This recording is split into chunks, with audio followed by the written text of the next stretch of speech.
देखिए मैं हमेशा से जो रेप विक्टिम हैं उनके साथ हम ही क्या सभी साथ देंगे उनका, उनके साथ जो चीज़ें हुई हैं। लेकिन मोस्ट इम्पॉर्टेंट ये है कि मैं बिलीव करती हूँ कि एविडेंस हैं, जो भी चीज़ें हैं, मैं स्पेकुलेशंस जैसा मैंने पहले बोला इन सब चीज़ों पे बिलीव नहीं करती। अगर पुलिस ऑफिशियल स्टेटमेंट देती है या फिर उनका इन्वेस्टिगेशन करती है, उसके बाद ही मैं अनुराग कश्यप को एक रेपिस्ट बोल सकती हूँ, क्योंकि किसी के ऊपर रेप का टैग लगना बहुत बड़ी बात है।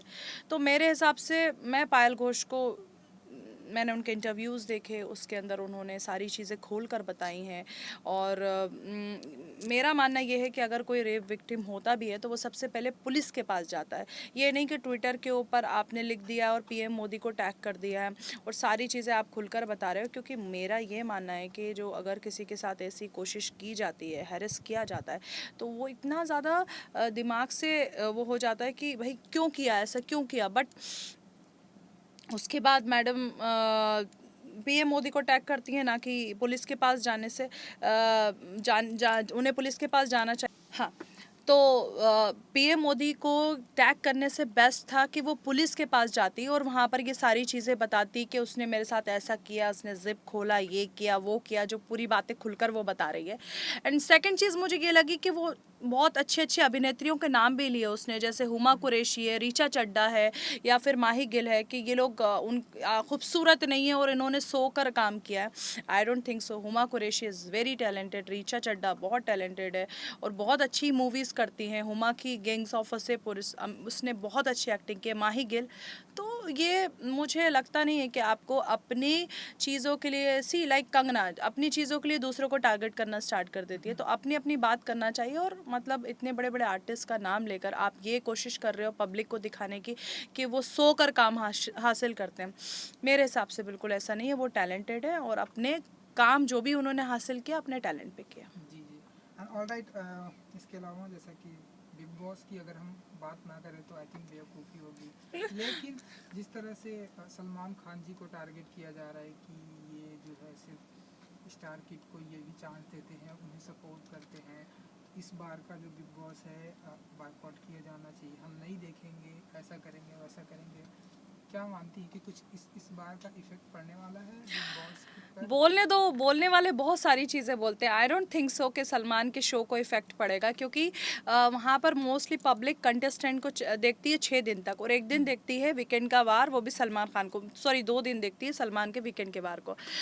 मैं सलमान से पर्सनली मिली हूँ, हम लोगों ने बहुत वक्त गुजारा है बिग बॉस के अंदर। मुझे कभी ऐसा नहीं लगता कि सलमान बहुत ही ज़्यादा ऐसा बंदा है कि लोगों की बैंड बजा दे और लोगों की वाट लगा दे, ऐसा वाला बंदा नहीं है।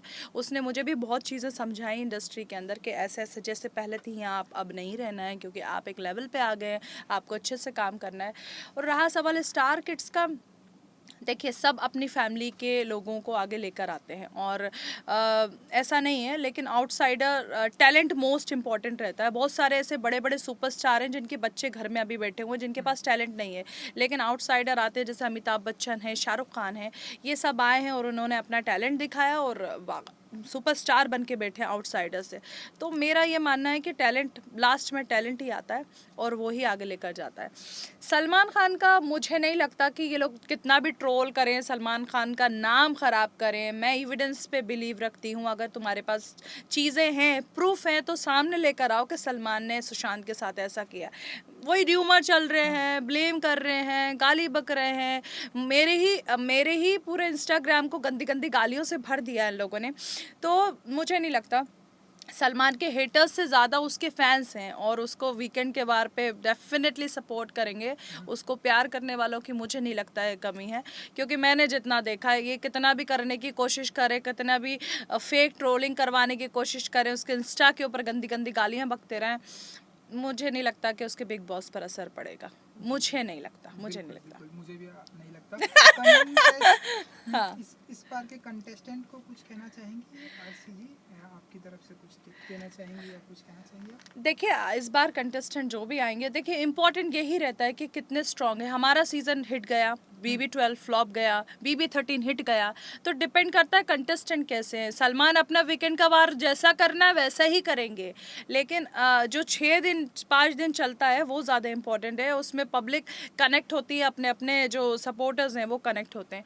तो लेट्स सी, देखिए एक्स कंटेस्टेंट मैंने सुना है कि बिग बॉस के अंदर आ रहे हैं, लेकिन वो आते हैं और उनके ऊपर ज़्यादा फोकस नहीं होता है, क्योंकि पब्लिक अपने सपोर्ट जो कंटेस्टेंट है उनके ऊपर ज़्यादा फोकस करती है। वो सिर्फ आते हैं, राय देते हैं और अपना मशवरा देते हैं, मैच्योरिटी वाली बातें करते हैं, उन निकलते चले जाते हैं।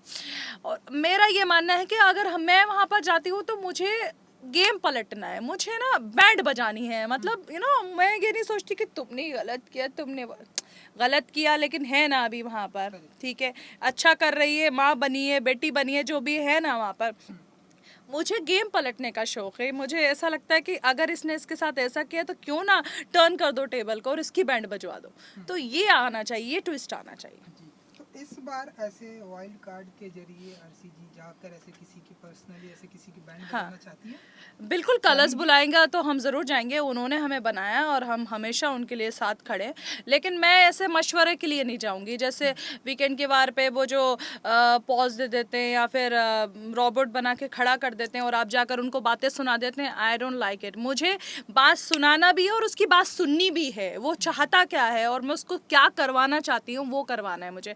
ऐसा नहीं कि मैं एक लाइक सेलिब्रिटी की तरह जाऊँ, अपने आप को दिखाऊँ और जाकर बातें करूँ, तुमने ये गलत किया, तुमने वो नहीं, तुमने ये गलत किया तो तुम्हें भी और गलत करो और करके दिखाओ इसके साथ अच्छी अच्छी जो भी चीज़ें करनी है, तो वो इम्पोर्टेंट है। जी जी, एक आखिरी सवाल मेरी तरफ से ये कि जब सारी दुनिया कहे आरसी जी को तो समझ में आता है, लेकिन जब पढ़े लिखे लोग आरसी जी को कहते हैं कि आप अफगानिस्तान से हैं, आप पाकिस्तान से, मैंने भी देखा, मैंने भी सुना कि इतने बड़े प्लेटफॉर्म पर जब ऐसे लोग कहते हैं कि आप अफगानिस्तान से हैं, आप पाकिस्तान से हैं, ऐसे लोगों को क्या कहना चाहेंगे आप? या सोशल मीडिया पे भी मैं अभी जस्ट पढ़ रहा था कि आप अफगानिस्तान से आई हैं, जी, आप जी। पाकिस्तान से हैं, आप यहाँ पर क्यों रहती हैं, क्या कहेंगे आप? मैं ऐसे लोगों को सिर्फ जाहिल बोल सकती हूँ, गवार हैं, कम दिमाग है, चाहे कितनी भी पढ़ाई कर लिया, कुछ भी कर लिया। देखिए मैंने हमेशा से ये बोला है कि हमारा मुल्क जो है वो इंडिया है, हमारी नेशनैलिटी इंडियन है, हमारे अब्बा अम्मा सब इंडियन है, लेकिन हमारा ख़ानदान अफ़गानिस्तान का पठान है, यूसुफ ज़हीर पठान है। तो मेरी फैमिली के जो लोग हैं वो पाकिस्तान में भी रहते हैं, अफ़गानिस्तान में भी रहते हैं, दुबई में भी रहते हैं, सऊदी में भी रहते हैं, लेकिन मैं इंडियन हूँ। लेकिन ऐसा नहीं है कि मैं ये कहूँ कि मुझे पाकिस्तान से नफरत है, मुझे अफगानिस्तान से नफरत है। भाई क्यों नफरत है? वो लोग हमें मैसेज करते हैं कि हमें आपके बॉलीवुड्स में शाहरुख बहुत पसंद है, हम इंडिया को बहुत पसंद करते हैं, यहाँ के गाने बहुत अच्छे लगते हैं, सारी चीज़ें, तो मैं उनको पलट के गाली क्यों दूँ?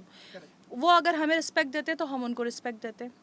मोस्ट इम्पॉर्टेंट ये है कि देखिए पहले ये देश तो एक ही था ना, फिर अलग अलग हो गया, हमारे भी दादा मादा सब परदादा वहीं के हैं। तो ऐसा नहीं है कि मैं उनसे नफरत करूं और उनको गालियां दूं।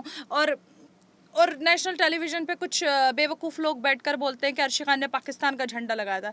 मैं उन बेवकूफ़ लोगों को ये बता दूं कि वो झंडा जो भी था वो एक फ़िल्म का शूट था, जिसको एक पोस्टर के लिए बनाया गया था, और वो पोस्टर रिलीज़ किया उस बंदे ने और प्रोड्यूसर ने मूवी नहीं बनाई। तो आर्टिस्ट के ऊपर ब्लेम नहीं करना चाहिए। मेरा ये मतलब नहीं है कि मैं पाकिस्तान को डिसरिस्पेक्ट करूँ, अफगानिस्तान को डिसरिस्पेक्ट करूँ या इंडिया को करूँ, वो अलग चीज़ है और उसमें आर्टिस्ट का कुछ नहीं होता। आर्टिस्ट सिर्फ पैसा ले रहा है, और जब आप एक शुरुआती दौर के अंदर होते हैं इंडस्ट्री के अंदर, तो आपको लगता है कि यार चलो चांस मिल रहा है कर डालो, शायद हो सकता है आगे और अच्छी चीज़ें मिले।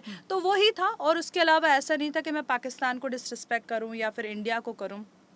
और सब जानते हैं यार कि मैं इंडियन हूँ। मैं कितनी बार बताऊँ, मेरे चेहरे से क्या मैं इंडियन नहीं दिखती? क्या दिखती हूँ मैं चेहरे से? अफगानिस्तानी पाकिस्तानी दिखती भी हूँ तो क्या है अभी, क्योंकि खून तो सबका चलता, मतलब जो हमारी ब्रीड है वो बाहर की है, अब उसमें हम कुछ नहीं कर सकते, लेकिन मैं हूँ प्योर हिंदुस्तानी।